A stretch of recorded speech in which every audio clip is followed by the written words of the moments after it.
Hello everyone, welcome back to my channel Easy Learning with Himal. So this is a video for class 12th learners.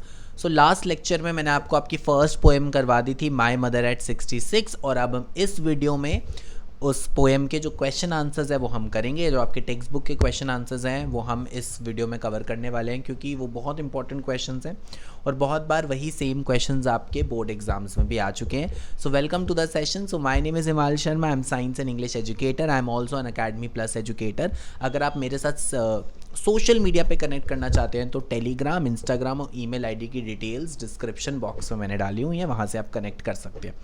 चलिए तो question answer शुरू करते हैं। तो जो पहला क्वेश्चन है, what is the kind of pain and ache that the poet feels, कि जो पोएट ने पोएम में ये बताया है कि वो एक पेन और एक फील करती है, तो वो क्या है। ठीक है, तो इसका आंसर हम लिखेंगे When the poet sees the corpse-like and pale face of her mother, her ache or the old familiar pain returns.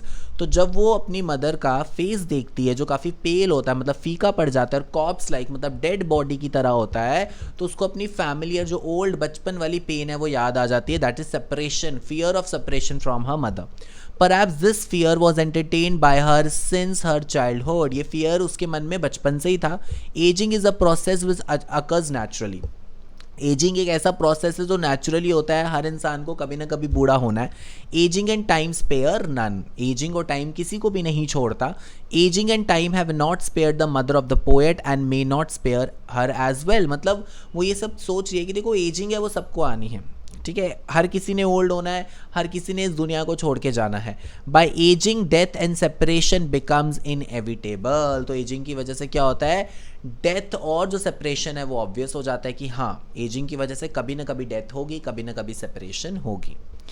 चलिए next, why are the young trees described as sprinting. अगर आप पोएम में देखोगे trees को बोला गया trees are sprinting, तो ऐसा क्यों बोला गया है, तो इसका आंसर है while driving to the Cochin airport she observes outside the young trees which seem to be walking across them.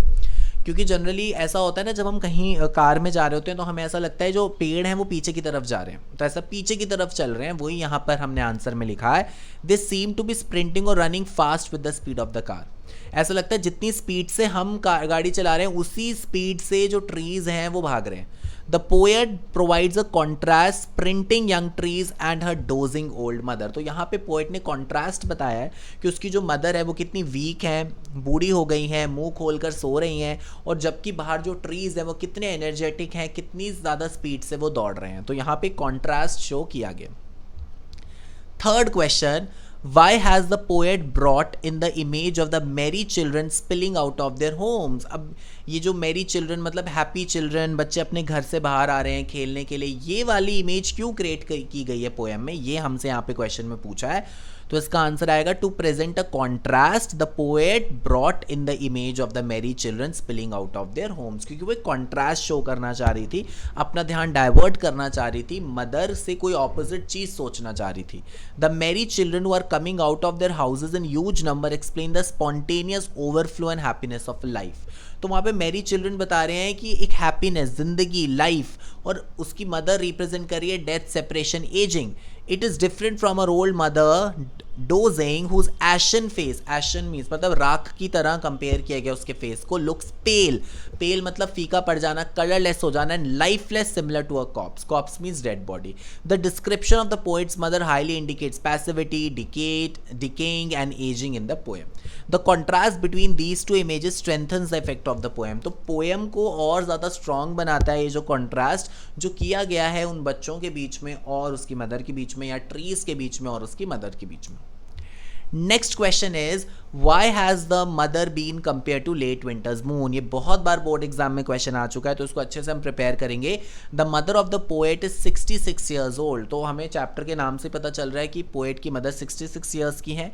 Her ashen face which is shrunken is similar to that of a corpse. Ash like face जो तो छोटा सा दिख रहा है, cops जैसा है, उसको कंपेयर किया गया है। She has lost the strength of youth and her shine. वो जो यंग एज की स्ट्रेंथ होती है, वो जो शाइन होती है, वो सब मदर ने लूज कर दिया है। The late moon in the winter looks obscure and hazy. अगर आप देखोगे जो लेट विंटर्स मून होता है वो काफ़ी ज़्यादा अजीब सा दिखता है, और हेजी मतलब धुंधला धुंधला सा दिखता है, ठीक है, मतलब काफ़ी डल दिखता है। It also lack strength and shine, late winter's moon में भी कोई ऐसी स्ट्रेंथ नहीं दिखती, एक शाइन नहीं दिखती, तभी कंपेयर किया गया उसको मदर के साथ. This comparison appropriate and quite natural. The simile which is used here is effective and apt. तो यहाँ पे simile वर्ड यूज किया गया है, मतलब simile पोएटिक डिवाइस यहाँ पे यूज किया गया है क्योंकि डायरेक्ट कंपैरिजन किया गया.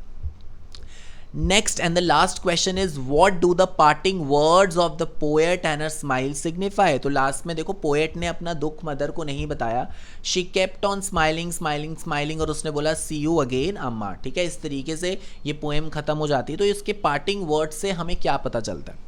Parting words of the poet such as her smiles and assurance present a sharp contrast to the fear of childhood or the old familiar ache. जो उसकी बचपन की familiar ache होती है वही अब उसको दोबारा से लौट के आ रही है. That is separation from her mother. Her smile and words are cautious attempt to hide her feelings. और वो इसलिए smile कर रही है जिससे उसकी feelings के बारे में, उसकी fear के बारे में mother को ना पता चल जाए. The parting words as see you soon amma provides an assurance to the old woman whose ashen like face is similar to the corpse. तो अपनी मदर को एश्योरेंस दे रही है कि आप चिंता मत करो, हम दोबारा मिलेंगे. In the same way her continuous smile is an attempt to overcome the fear. तो वो कंटिन्यूसली इसने स्माइल कर रही है, वो अपने डर को ओवरकम कर रही है, अपनी पेन को, एक मतलब होता है pain which is present in her heart, ऐसी पेन जो उसके दिल में है उसको ओवरकम करना चाह रही है. सो ये 5 आपके टेक्सचुअल क्वेश्चंस थे और मोस्टली PYQs में यही क्वेश्चंस आए हैं. तो अगर आपने 5 क्वेश्चंस प्रिपेयर कर लिए तो आपका अच्छे से चैप्टर कंप्लीट हो जाएगा. So thank you everyone. अब हम अगले वीडियो में करेंगे आपका प्रोज. ये मैंने पोइट्री करवाई है, अगले 2 लेक्चर्स में मैं आपको आपका जो लास्ट लेसन चैप्टर है वो करवाऊंगा. एक में लाइन बाय लाइन एक्सप्लेनेशन, दूसरे में उसके क्वेश्चन एंड आंसर्स. तो अगर आपको वीडियो अच्छी लगी तो इसको लाइक करना, शेयर करना और कोई भी डाउट हो तो कमेंट सेक्शन में लिख देना. और अगर आप पहली बार मेरे चैनल पे आए तो please subscribe my channel easy learning with Himal and press the bell icon too. Thank you guys, have a very nice day.